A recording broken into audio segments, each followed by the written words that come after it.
Après Austricourt, c'est le circuit de Lavelanet qui a accueilli la deuxième manche du championnat de France de karting cadet, une catégorie réservée aux pilotes compris dans la tranche d'âge des 11-15 ans. Leader du championnat, Timothy Pesselon et Maxime Sabin continuent sur leur lancée en s'imposant dans cet ordre lors de la pré-finale.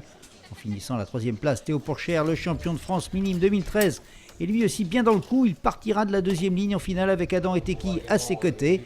On attend donc une finale très disputée entre Timothy Pesselon et Maxime Sabin, car celui qui l'emportera prendra alors une bonne option pour le titre, à moins que Théo Pourchère ou Adam Eteki ne viennent fausser le jeu. La réponse, c'est tout de suite avec le coup d'envoi de cette finale et la prise en main par Timothy Pesselon qui conserve son avantage de la position alors qu'il y a un accrochage entre Arnaud Malizia, Xavier Diaz, Enzo Valente et Hugo Zimanski. Timothy Pesselon en tête devant Maxime Sabin et Théo Pourchère. Mais Timothy Pesselon ne va pas garder bien longtemps sa place de leader. Maxime Sabin le passe à l'aspiration. Mais à cause d'un axe arrière tordu suite à un contact en début de course, Timothy Pesselon va rétrograder. Il terminera à la 9e place dans cette course.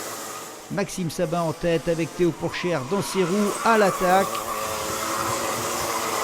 Sabin, Pourchère, ils sont suivis de Adam Eteki et de Roman Herbou.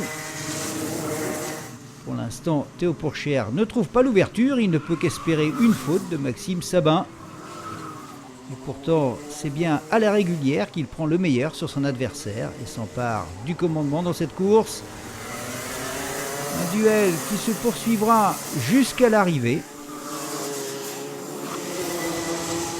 C'est l'arrivée maintenant, Maxime Sabin qui passe et qui l'emporte, mais non, en fait il sera rétrogradé à la 4e place pour être sorti de son couloir lors de la procédure de départ. Victoire donc de Théo Pourchère devant Adam Eteki et Roman Herbou.